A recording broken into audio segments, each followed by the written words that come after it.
জাহান্নামীরা যখন পানি খুঁজে ওয়াইয়াস্তাগীসু ইউগাসু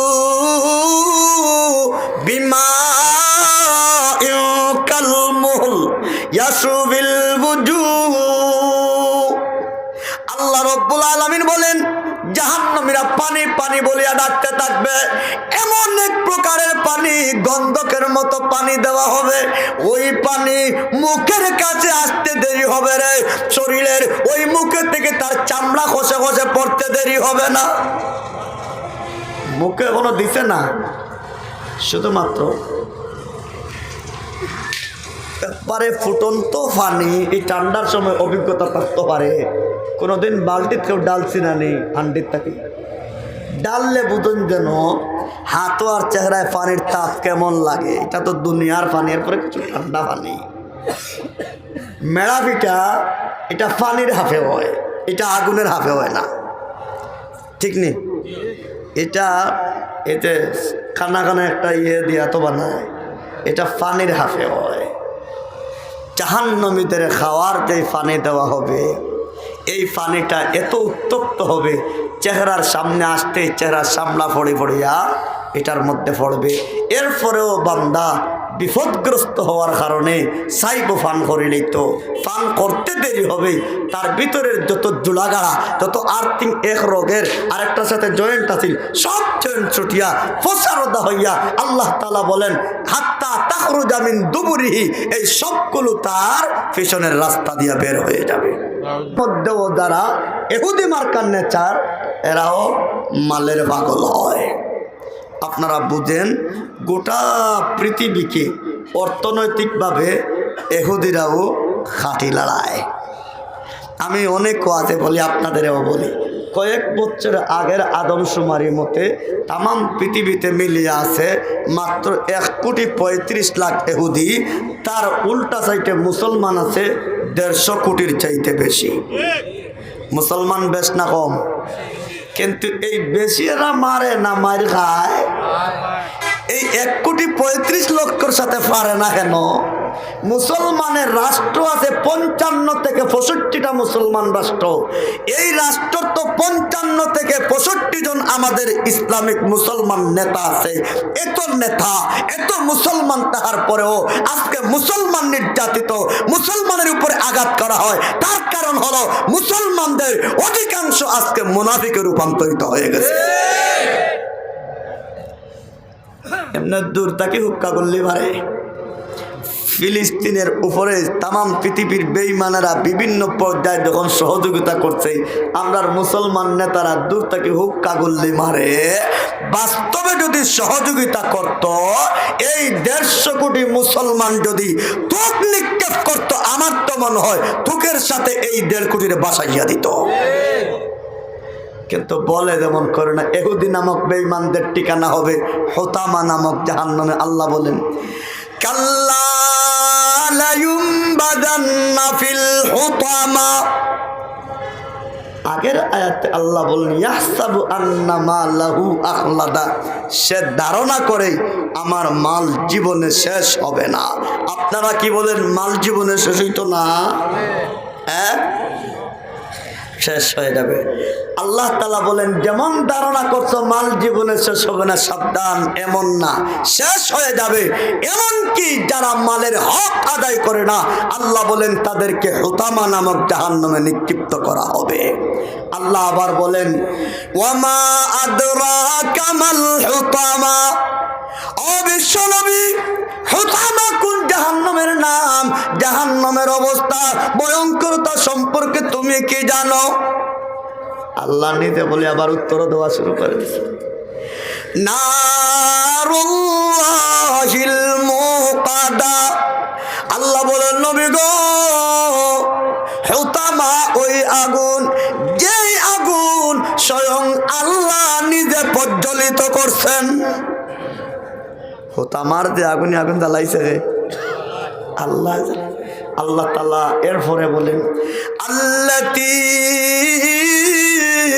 তাত্তালিউ আলাল আফইদা, এমন আগুন যেই আগুনে মানুষের দিল পর্যন্ত, হৃদয় পর্যন্ত গ্রাস দুনিয়ার আগুন চামড়া গোস্ত হাড্ডি তার যায় না, চর্বিও আর জ্বালাইতে পারে না। চর্বির ফানিয়ে দুনিয়ার আগুন স্তব্ধ করে দেয়। আর আল্লাহ বলেন জাহান্নামের আগুন চামড়া গোস্ত হাড্ডি পশম এমনকি মানুষের দিল পর্যন্ত জ্বালাইয়া দিবে। আল্লাহ আরেক আয়াতে বলেন কুল্লামা নাবজাত জুলুদুহুম বাদদালনাহুম জুলুদান। আল্লাহ রাব্বুল আলামিন বলেন জাহান্নামীদের একবার জ্বালানোর পরে আবার মারা হইব, আবার পুনর্বার তাদের জীবিত করিয়া আবার আগুনের মধ্যে জ্বালানো হইব। হযরতে হাসান বসরি রহমতুল্লাহ আলাইহি বলেন জাহান্নামীদের প্রতি মুহূর্তে 70,000 বার মারা হইব আর আবার 70,000 বার জীবিত করিয়া নতুনভাবে শাস্তি দেওয়া হইব। সহ্য করা যাইবনি? আল্লাহ আমাদের সকলের হেফাজত করো। আল্লাহ পাক আরো আগাইয়া বলেন ইন্নাহা আলাইহিম মুসাদা, চতুর্দিকে বেষ্টন করিয়া রাখা হবে রে। জাহান্নামীরা চাইবে দৌড় দিয়া যাইতো, আল্লাহ কয় না রে না, দৌড় দিয়া যাইতে পারবি না। ফি আমাদিন মুমাদ্দাদা, আমাদিন মানা কোটা বিম, মুমাদ্দাদা প্রশস্ত সম্প্রসারিত বিরাট বিমের মধ্যেই জাহান্নামীদের 70 হাত লম্বা জিঞ্জর দিয়া বান্ধিয়া রাখা হইব। কেন বান্ধিয়া রাখা হইব? কেন ঘেরাও করিয়া রাখা হইবে? এর অর্থ হলো মানুষের যখন তার উপরে কোনো বিপদ, কোনো গজব, কোনো আগুন যখন লাগে দৌড়াইলে একটু আরাম পায়। মানুষ জানে দৌড়াইয়া বাঁচতে পারবে না, এরপরেও দৌড় দেয়। দৌড় দিলে তার মনে একটু সান্ত্বনা আছে। জাহান্নামের ভিতরে আল্লাহ এমন পরিস্থিতি তৈরি করে রাখবেন, বিম রাখবেন, চতুর্দিকে বেষ্টন করিয়া রাখবেন যেন দৌড়টা দেওয়ার সুযোগ তাও শেষ না। আল্লাহ বলেন বড় অস্ত্র আছে। মিনহা মাকামিউ মিন হাদিদ কুল্লামা আরাদু আইয়াখরুজু মিনহা মিন গাম। আল্লাহ রাব্বুল আলামিন বলেন জাহান্নামের ভিতরে এমন বিরাট লোহার মুগুর থাকবে রে, তাম পৃথিবীর জিন আর ইনসানে যদি চায় ওইটা উঠাইতে পারবে না রে। ওই মুগুরটা যদি দুনিয়ার উপরে রাখা হয়, বিশ্ব নবী বলেন তাম দুনিয়া চূর্ণ বিচূর্ণ হইয়া যাইব। এই মুগুর দিয়া ফেরেশতা বলতে জাহান্নামীরে মারবা। কোন সময় জাহান্নামী যখন চাইব দৌড় দিয়া বাড়াই দিত, বাল্লা মারবা, বাড়ি মারবা, ইটা মারবা, ধাক্কা মারবা, এরপরে যেন দায়িত্ব পারে না। আর দুনিয়ার শুধুমাত্র অস্ত্র দিয়ে বাড়ি মারলে মানুষ চূর্ণ বিচূর্ণ দুঃখ হইব তা শেষ না। জাহান্নামের এই মুগুরও আগুনও থাকবো, দুর্গন্ধও থাকবো, খাটাও থাকবো। মানা শাস্তির যত প্রকার ভেদ আছে সম্পূর্ণ প্রকার এই একটা মুগুরের মধ্যে আছে। 1 সেকেন্ডের জন্য সহ্য করা যাইব? তেন আমরা অনেকে মাঝে মধ্যে হই একদিন তো যাইব। এটা কোনো মুমিন বলতে পারবে না, এটা এক মুমিন বলতে পারে। আল্লাহ আমাদের হেফাজত করো। 6 নম্বর জাহান্নামের নাম হলো সাঈর। এই সাঈর নামক জাহান্নামে যাবে নাসারা নামক বেঈমানেরা। আল্লাহ কোরআনের আয়াতে বলেন ইন্না আ'তাদনা লিল কাফিরিনা সালাসিলা ওয়া আগলালা ওয়া সাঈরা। আমার আল্লাহ বলেন ও পৃথিবীর মুমিন মুসলমানেরা, খ্রিস্টান নামক বেঈমানদের জন্য আমি আল্লাহ ওই সাঈর নামক জাহান্নাম তৈরি করে রাখছি। এখানে তাদের গলায় বেড়ি হইব, আবার জিঞ্জরের দ্বারা শিকলির দ্বারা তাদের প্যাকিং করাও হইব। এই 6 প্রকারের জাহান্নাম 6 স্তর বিভিন্ন ক্যাটাগরির বেঈমান হলতের জন্য নিযুক্ত। আর মুমিন মুসলমান হলতেরে যারা পাপিষ্ঠ গুনাহ করছে, সুদ খাইছে, ঘুষ খাইছে, জিনা করছে, নেশা করছে, নামাজ পড়ে না, রোজা রাখে না, হজ করে না, যাকাত দেয় না, তাদের জন্য আল্লাহ জাহান্নাম রাখছে। এখানে একটা কথা বোঝার বিষয় হলো 7 স্তরেও একসাথে জাহান্নাম বলে, আর সবচেয়ে হালকা এবং উপরের স্তরের জাহান্নাম এটাকেও জাহান্নাম বলে। এই জাহান্নামে যাবে মুমিন মুসলমানদের পাপী যারা, আল্লাহ তাদের কথাও বলেন। আপনি একটু ধারণা করে নিয়েন, আয়াত থেকে বোঝার চেষ্টা করেন। আল্লাহ বলেন, ইন্নাহু মাইয়াতি রাব্বাহু মুজরিমা ফাইন্না লাহু জাহান্নামা লা ইয়ামুতু ফিহা ওয়া লা ইয়াহইয়া। আমার আল্লাহ বলেন, যে সমস্ত বান্দারা পাপী হইয়া আল্লাহর দরবারে, রবের দরবারে উপস্থিত হবে, এই ভয়াবহতা, কঠোরতা, ভয়ঙ্করতা দেখার পরে প্রত্যেকে আল্লাহরে ডাক দিয়ে বলবে, আল্লাহ আমারে মারিলাও, প্রথমে আমারে দুনিয়ার জমিনে পাঠাও, এমন নেক আমল করব। আল্লাহ বলেন, বান্দা বান্দি বলতে থাকবে, লাউ আন্না লানা কাররাতান ফানাকুনা মিনাল মুমিনিন। আল্লাহ, আমি এতদিন পর্যন্ত হুকুম মানি না, আপনার নবীর তরিকা মানি না, আমাকে দুনিয়াতে পাঠাও। আল্লাহ, এমন সেজদায় পড়মু, কিয়ামতের আগ পর্যন্ত সেজদায় থাকমু। আমরা কয় নম্বরের বাউতাবাজ, এটা তো আল্লাহ জানেন, নেন জানেননি। এখন হকানো বিপদ পড়িয়া কইরাম, আল্লাহ আমরা দুনিয়া দিলে সেজদাত পড়বো। দুনিয়াতে এত দীর্ঘ সময় পাইয়া যে ব্যক্তি সেজদা দিতে পারছে না, পরবর্তী সেজদা দেব এর কোনো বিশ্বাস আছে? পরের নম্বর আল্লাহ বলবে, আল্লাহ আমারে মারিলাও রে বা, দুনিয়া তা দিলে মারিলাও। আল্লাহ তাআলা বলেন, লা ইয়ামুতু ফিহা ওয়া লা ইয়াহইয়া। না রে না, পুনর্বার দুনিয়াতে যাওয়ারও সুযোগ নাই, আর এখানের ভিতরে মরি যাওয়ারও কোনো সুযোগ। কিন্তু মুমিন যদি হয়, শাস্তি কাটিয়া যাইব। এখন বুঝেন, এই সামান্য শাস্তি এটা সহ্য করা যাইব নি? আসুন, জাহান্নামের ভয়াবহ সম্পর্কে আরেক হাদিস নবী বলেন, ইউতা বিজাহান্নামা ইয়াউমাল কিয়ামাতি। কাল কিয়ামতের দিন জাহান্নামকে উপস্থিত করা হবে রে মা। জাহান্নামের সাথে থাকবে 70,000 লাগাম। ওমা কুল্লে জামামিন সাবুনা আলফা মালাকিন তাজুরুনাহা। 70,000 লাগাম হইব। এক এক লাগামের মধ্যে বিশ্ব নবী বলেন রে 70,000 ফেরেশতায় ধরিয়া রাখবা। জাহান্নামের লাগাম কতটা? 70। এক এক লাগামও কত ফেরেশতা ধরে রাখবা? এক এক ফেরেশতার গায়ে বল কত? তাম পৃথিবীর জিন ইনসান এক জায়গায় শক্তি যদি করা হয়, এক ফেরেশতার গায়ের শরীরের শক্তি আরো বেশি। এমন কত ফেরেশতা এক এক লাগামো 70,000 ফেরেশতায়। নবীজি বলেন, এই জাহান্নামরে যদি আল্লাহ এরকম কন্ট্রোলে রাখতা না, তে ভালো মন্দ বাস বিচার না করিয়া জাহান্নামে সবাই গ্রাস করে দিল। আসুন, এখন আমরা জানি এই জাহান্নামের স্তর জানলাম, গভীরতা জানলাম, তার চৌধুরী বুঝলাম। এখন এই জাহান্নামের ভিতরে, এর ভিতরে কিছু আলোচনা আসছে, আগুনের কিছু আলোচনা গেছে, আবার মুগুরেরও কিছু আলোচনা গেছে। এরপরেও জাহান্নামের ভিতরে আর কি কি আছে? এক হাদিসের মধ্যে আসছে, জাহান্নামীদের শাস্তি দেওয়ার জন্য এমন এক প্রকারের সাপ থাকবো, যেই সাপের কথা নবীজি বলেন, কাল হিমারিল বুখতি তালসাউ ইহদাহুন্না লাসাতান ফায়াজিদু খুমুতাহা 40 খারিফা। ও পৃথিবীর মুসলমানেরা, উটের গাড়ের ন্যায় লম্বা লম্বা এত বিরাট আকারের এক সাপ হবে রে। ওই এক সাপে যদি একবার কেউর দংশন করে, কমপক্ষে 40 বছর পর্যন্ত তার বেদনা থাকবো। 6 বছর। আল্লাহ আমরা হেফাজত।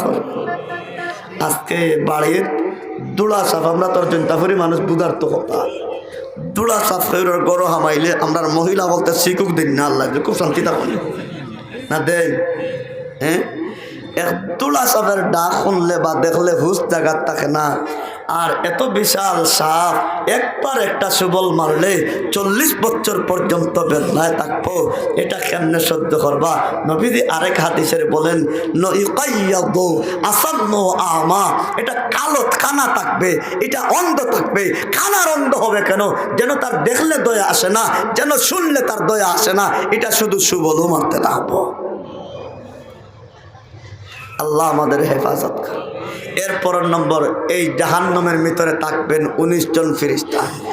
আলাইহা মালাইকাতুন দিলাদু শিদাদ, ওই জাহান্নামের মধ্যে আল্লাহ বলেন এমন ফেরেশতা যারা দায়িত্বরত থাকবারে, এরা নির্দয়, নির্মম, কঠোর স্বভাবের রইবা। আলাইহা একজন না, দুইজন না, 19 জন ফেরেশতা থাকবা। কয়জন? এরা ফেরেশতা হল তাকবানি, তারারে শাস্তি দিবার লাগে না তারা ডিউটি পালন করবার লাগে? এরা শাস্তি দিবার লাগে। গুনাহগার দ্বারা বেঈমান কাফিরদের শাস্তি দিবার। এক হাদিসের মধ্যে আসছে, নবীজি বলেন কোন বান্দা কোন বান্দি যদি সকালে 19 বার বিসমিল্লাহির রহমানির রহিম পড়ে, আবার বিকালে 19 বার বিসমিল্লাহির রহমানির রহিম পড়ে, আল্লাহ পাক এই 19 জন ফেরেশতার শাস্তির থেকে আল্লাহ হেফাজত করবা। এটাও একটা ভালো আমল, তারা পারেন করবেন। তে জানলাম ফেরেশতা আছেন নির্দয়, নির্মম, কঠোর স্বভাবের। কয়জন ফেরেশতা? 19 জন ফেরেশতা। আগে মুগুরের কথা গেছে, এদের কাছে থাকবে মুগুর। এই জাহান্নামে থাকবে সাপ। এই জাহান্নামের আরো ভয়াবহ অবস্থা। এই শাস্তি সবগুলো হওয়ার পরে মনে মনে আসবে যা হওয়ার হয়েছে, কিছু খাওয়া দাওয়ার চেষ্টা করি, খাওয়া দাওয়া করলে হয়তো একটু আরাম মিলতে পারে। আল্লাহ পাক কুরআনুল হাকিমের সূরা গাশিয়ার প্রথম দিকে আল্লাহ তাআলা বলেন লাইসা লাহুম তাআমুন ইল্লা মিন দারি। আল্লাহ বলেন আমার বান্দা বান্দি জাহান্নামের ভিতরে কোন প্রকারের খাবার থাকবে না রে, একমাত্র জরিয় নামক ঘাস। এটা বাংলাদেশে হয় না, এটা আরবে হয়। এটা কোনো মানুষে খায় না, এটা উটে মাত্র খায়। এটা যেমন আছে কাটা, এমন আছে দুর্গন্ধ। উটে খাইলে কিছু স্বাস্থ্য বাড়ে। আল্লাহ পাক বলেন লা ইউগনি ওয়ালা ইউগনি মিন জু। আল্লাহ তাআলা বলেন বুকও মরে না, স্বাস্থ্য বড়। ওলা ইসমিনু ওয়ালা ইউগনি মিন জু। আল্লাহ বলেন শরীর বড় হয় না, বুকও মরে না। তো জাহান্নামীরা এই বিপদগ্রস্ত অবস্থায় এক পর্যায়ে বলবে দুনিয়াতে উঠে যখন খাইয়া কিছুটা আরাম পাইছে, আমিও খাই, হয়তো একজোড়া আরাম মিলে দিতে পারে। আল্লাহু আকবার।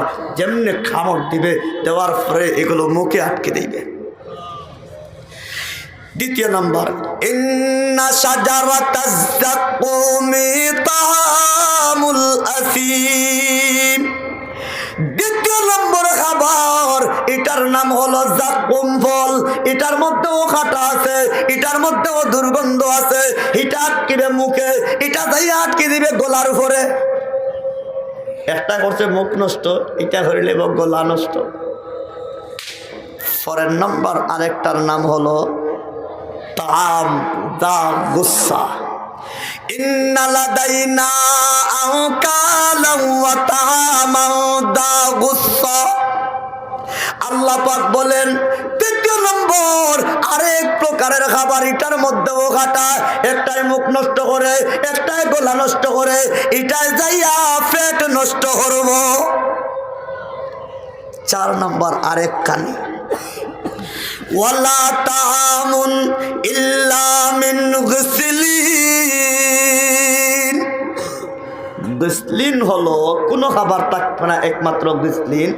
গিসলিনটা হলো জাহান্নামীদের শরীর থেকেই কত বিক্ষত শরীরের পোষা ফুল, পোষা পানি, ময়লা যা আছে আবি যাবি, এই সবগুলো আল্লাহ পাক তারে দিবেন। এটাও খাবার হিসাবে ব্যবহার করবে।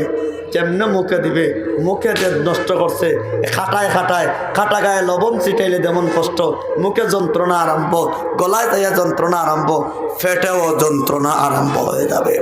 এই অবস্থায় এখন কুচ করা আরম্ভ করবে। আল্লাহ পানি খাওয়াও, যা হওয়ার হয়ে গেছে পানি খাওয়াও। এইটা দিছে এক রকমের গন্ধকের মতো। এবারে যখন পানি দেওয়া হবে তাহলে তার শাস্তি বাড়বে না কমবে? লা ইয়াদুকুনা ফিহা বারদান ওয়ালা শারাবা ইল্লা হামিমান ওয়া গাসসাকা। আল্লাহ রাব্বুল আলামিন বলেন জাহান্নামের ভিতরে তরল পানিও থাকবে না রে, আর শুধু ঠান্ডা আমরা যারে ওই পানি হিসাবে না, কেউ আপনার পেপসি, কেউ আপনার আরসি, এই জাতীয় যা ব্যবহার করা হয় এই রকমেরও কিচ্ছু থাকবে না। ইল্লা হামিমান ওয়া গাসসাকা, একমাত্র ফুটন্ত পানি আর জাহান্নামীদের শরীর থেকে বের হওয়া ফসাফুজ। সহ্য করা যাইব না। এইসব শুনলে আমল করার দরকার না, আমল ছাড়ার দরকার। এইসব ভয়াবহ অবস্থা শুনলে রাতে কি আরামের বিছানায় পড়ে থাকলাম, মুয়াজ্জিন সাহেব আজান দিতে তখন যুগ যুগ থেকে আমার আজকে 3 যুগ হয়ে গেল আজান শুনলাম, আজ পর্যন্ত আমার ফজরের নামাজটা নিতে পারলো না। এমনও আমাদের কিছু কপাল ফোড়া ভাইয়েরা আছে না নাই? এইগুলোর থেকে বাঁচার একমাত্র উপায়, মন্ত্রী হইলে বাঁচা যাবে না, সচিব হইলে বাঁচা যাবে না, বিশ্ব মডেল হইলেও বাঁচা যাবে না, পুলিশ পিডিয়ার হইলেও বাঁচা যাবে না, নেতা নেত্রী হইলেও বাঁচা যাবে না। একমাত্র উপায় হইল আল্লাহর খাঁটি গোলাম হয়ে গেলে আল্লাহ পাক মুক্তি দান করবেন। এগুলার বাঁচার উপায়, এই জাহান্নাম থেকে বাঁচার উপায় হইল এটা। এই চেষ্টা আমাদের সকলের করার দরকার আছে। কে বলেন আছে? এই অবস্থার থেকে বাঁচতে হইলে আমলের পরিবর্তন আনার, কে বলেন আজকে দরকার নাই, রমজানটাকে চেষ্টা করব, কি বলেন? আবার রমজানও করলাম, আগামী রমজানও চেষ্টা করলাম, মাঝখান তো আর এমনি, কারণ আমরাও হাদিস জানা আছে, নবীজি এক হাদিসের ভিতরে বলছেন রমাদান ইলা রমাদান। এক হাদিসও আছে এই রমজান থেকে এই রমজানের ভিতরের সগীরা গুনাহ আল্লাহ মাফ করে দিলায়। আমরা মনে মনে ভাবছি তো আর রোজা আইছে, রমজান আসলে তো মাশাআল্লাহ মুসল্লিদের ঠেলায় ইমাম সাহেবেরও খাড়া হওয়ার জায়গা মিলে না, আর বিরাট বিরাট মুসল্লি আর লম্বা লম্বা তসবিহ, আর ইফতারের বোল দেখলে বোঝা যায় না ঠিকও আছে এবার চাচার নিয়ত ভালো আছে। এই মাহফিল থেকে আমাদের তওবা করে নেওয়ার দরকার। এক্ষুনি তওবা আওয়াজ দিয়ে সবাইরে শোনানি লাগে না, সবাইরে দেখানো লাগে না, সবাইরে বোঝানো লাগে না। 6টা শর্ত মানতে হয়। আমার সব আলোচনার পরে এই 6টা বিষয় সবাই মাথায় নিব। যার যে গুনার মধ্যে আছে এক্ষণ গুনাহ ছেড়ে দিতে হবে, এক্ষণ না গুনায় তাকি তওবা এক্ষণ ছেড়ে দিতে হবে। 2 নাম্বার লজ্জিত হতে হবে। 3 নাম্বার ভবিষ্যতের জন্য সংকল্প করতে হবে। 4 নাম্বার আমার কাছে যত মানুষের পাওনা আছে এখানেই তার এইগুলো আদায় করবার মন তৈরি করে নেওয়া লাগবে। আর আরেকজনের পাওনা রাখিয়া আল্লাহর গরো দয়া রূপ নেই আমার নিতে দৌড়া আর হতরে আসত দৌড়া আর হে বেটায় দেশ হাটে আর কান্দে, আর আপনি কপালু ফাল মোটা বানান লেছেন আর একটা পাওনা রাখিয়া আল্লাহর রাস্তায় বাইরে গেছেন না, ফির সাহেবের খানকায় যে বই থাকছেন তসবি পড়েন, আরে বেটা পাওনাদারের পাওনা দিয়া তৌবা না ফকটও রাখিয়া তৌবা। একটু দাজুর এখন এই জায়গায় বর্তমান দুনিয়ার 95% মুসলমান ধরা পাওনাদারের পাওনা দেয় না। আচ্ছা আপনারা বলেন তো পাওনাদারের পাওনা না দিয়া ব্যস্ত দেওয়া দেব? নবীজি তো পাওনাদারের পাওনা না দিলে নবী অনেক সময় জানাজাও পড়তাম না। হয়তো এর কোনো রিন্টিন আসেনি, লজ্জিও আছে, বলে আমি জানাজা পড়তাম না। হযরতে আলী রাদিয়াল্লাহু আনহু দাঁড়াইয়া বলে ইয়া রাসূলুল্লাহ আমি তার জিম্মাদার এগুলো, বলে আমি জানাজা পড়ব। তাহলে এখন বুঝেন তো পাওনাদারের পাওনাটার প্রভাব কম না বেশি? এই জায়গায় আমাদের ধরা হুজুর বুজুর কেউ মিস নাই, সকলেও ফাইলেও ফেটো ডুয়ারও ডরাই নাই, আর দিতে চাই না। ফকটো পয়সা আছে খালি গাড় যায় বস্তা বইয়া গাড়ি দিয়া খরচানি গড় লইয়ার, ফকটো পয়সা নাই বাড়ির খান্দার দোকানও দেয়া কয় দেরে বাবাই কিছু করতে হয় বাকির দাম নাই, বলে আমি কিনা এই দেশের সুর ডাকাইতনি। হেও বুঝে কয় তুমি সুর না কিতা, পয়সা থাকলে খালি গাটার, পয়সা না থাকলে আমার দোকানও আইলাই। এটা ঠিক না। বাড়ির খান্দার দোকানদারের কাছ থেকে মাঝে মাঝে আনিয়া বেটারা চালু রাখেন, বেটাও দোকানদার কিছু লাভ করো, আমরাও কিছু লাভ করবো। আচ্ছা বুঝাইয়া কইেন কম লাভ করিস, আমরা ব্যস্ত কিস না। নবীর সাহাবি নবীর দরবারে দেয়া বলেন, ইয়া রাসূলুল্লাহ দেবা যায় খালি ঠকিলে নবীদের শিখাইয়া দেন। প্রথমেও তুমি কইবাই লাখ লাভ আলাই, ভাই আমার ঠকবাই না, আমি সহজ সরল মানুষ, বুঝি না। আপনি যদি বুঝেন ঠকিলেইব, আপনি শুধু এটা কইবাই। এই 4 নম্বর শর্ত। 5 নম্বর, আমার জীবনে যত ফরজ ও ওয়াজিব আমার কাজা হয়েছে, পারলে বাকিও যেগুলো আছে এইগুলো আদায় করার চেষ্টা। ফরজ ওয়াজিব বলতে আমরা শুধুমাত্র বুঝি নামাজের ফরজ ওয়াজিব কজা আছে, আর জাকাতর কজা করা লাগতো না, লাগবো নি? না না, দিতে দেওয়ারটা কোনো সময় হইন না। দিল দেওয়ার নামে আজকের দুনিয়াতে মুসলমান সবচেয়ে বেশি যেই জায়গায় আমরা বিপদগ্রস্ত হয়েছি, মুসলমান দিত চায় না, লইলিত যা পায় লইলিত না, দেওয়ার অভ্যাস করেন। বুজুর্গানে দিন বলেন, যেই জাতি কৃপণ হয় এই জাতি জীবনে সফল হতে পারে না। এই জন্য মুসলমানেরা আবার বিজয়ী অর্জন করতে হলে, বিশ্বের মানচিত্রে আবার কলিমার পতাকা উড্ডীন করতে হলে মুসলমানরা দিবার মন তৈরি করা লাগবে। এই জন্য আমরা দামি কোনো অস্ত্রও নাই। ভিন্ন দেশ থেকে হয় অন্তাকে একটা মারলে বাংলাদেশ সাগরও বাসাই দিব, আর আমরা খালি হুঙ্কার সারিয়া করে পাঠাইলে। কালকে এক বক্তার আল্লাহ মাফর বয়ান শুনতেছি, মুখটি আমারিয়া রাখা লাগছে। আল্লাহর বান্দা এমন বক্তৃতা দিছে আর বোঝা যাইতেছে এখন ইসলাম জয় করে নিব না। আমরা এইগুলো একটু হুঙ্কার টুঙ্কার কম দিয়া প্রতিটা মুসলমান মানসিকভাবে তৈয়ার হওয়া লাগবে। এবং সবচেয়ে বড় কাজ হলো অর্থনৈতিকভাবে দান খয়রাতের মন মানসিকতা তৈরি করতে হবে। যেভাবে আফগানিদের নিয়ে আমরা সবাই করেছে, তারা করছে, কিন্তু আফগানের সবটি বিমান চালানি জানে, ট্যাঙ্ক চালানি জানে, অস্ত্রবাজি জানে, অস্ত্র তৈরি করে রাখছে, 40 বছর মায়ের খাইছে। এই মায়ার পিছনে তারা আগে বুদ্ধিভিত্তিক আন্দোলন করিয়া সুযোগ সুবিধা মতো পাশায় লাঠি মেরা দেশে পাঠাইয়া দিছে। আমরাও এখন হুঙ্কার টুঙ্কার একটু কম দিয়া প্রত্যেক ব্যক্তি মনস্তিকভাবে তৈরি নিতে হবে যে আবার একটা যুদ্ধ হবে, আবার একটা জিহাদ হবে, যেই জিহাদের মোকাবেলায় বিশ্বের বেঈমানেরা টিকে থাকতে পারবে না। সবাই এটা শুধু হুজুররা না, আমরা তো মিটিং মিছিল হলে হয়, ইমাম সাহেব জান কি জানো, কারণ আপনারা রাখছি তো হগুন্তর ভিতরে আপনিও মিছিল আপনাদের বাকি, আর আমরা যারা আছি আমরা দূরে থাকি, দেখবো খেয়ে খেয়ে যাইরা আর না যাইরা। আবার শুধু কইলে ইমাম সাহেব যদি আমার মনের উল্টা হয়, এটা রাজনীতি করে বিদায় দিলাম, এটাও তো আছে না। এই কোম্পানির না যাওয়া ভালো। আমি মূল কথা বলি, মনে কষ্ট নিয়েন না। এই জন্য আজকে থেকে দান করবার মেজাজ তৈরি করে রাখবো ইনশাল্লাহ।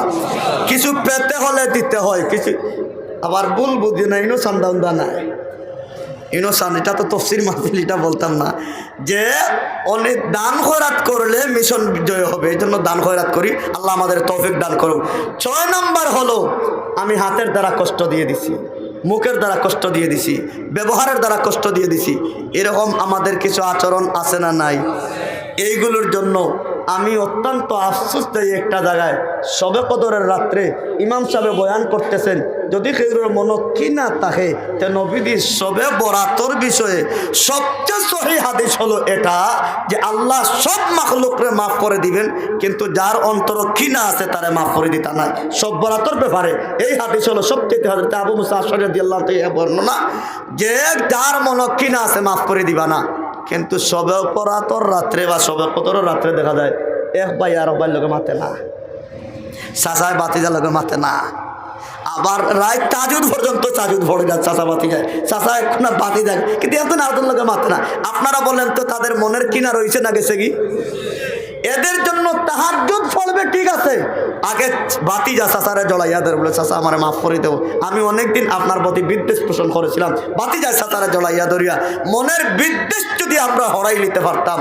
আজকে তো মুসলমান, ছোটবেলা আমরা নামাজ পড়তাম ছোট থাকতে, তো যেটা রুকুতে যাইতো আমি খাড়াইয়া আগে খাড়াইয়া খনি রাখতাম যে চাচা উঠলে বুঝবাই দুনিয়া কিলা লাগে।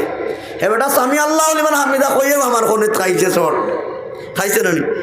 আমরা এখন হয়েছি খনি খাড়া করিয়া রাখছি, উঠতে দিব খনি দি। এই নীতি বন্ধ করতে হবে। মুসলমান আমরা আপুসে ভাই ভাই এই 6 শর্ত মানিয়া এক্ষুনি যদি তওবা করিয়া দিতে পারি, ইনশাআল্লাহ আল্লাহর কথা নবীর কথা অনুযায়ী আশা করা যায় আল্লাহ আমাদের মাফির ঘোষণা দান করবেন। আমি কিছু আলোচনা করলাম।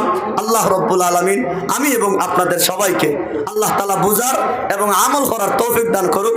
বিশেষ করে জাহান্নামের এই ভয়াবহতা যেগুলো মনে রাখা আমরা যেন কোন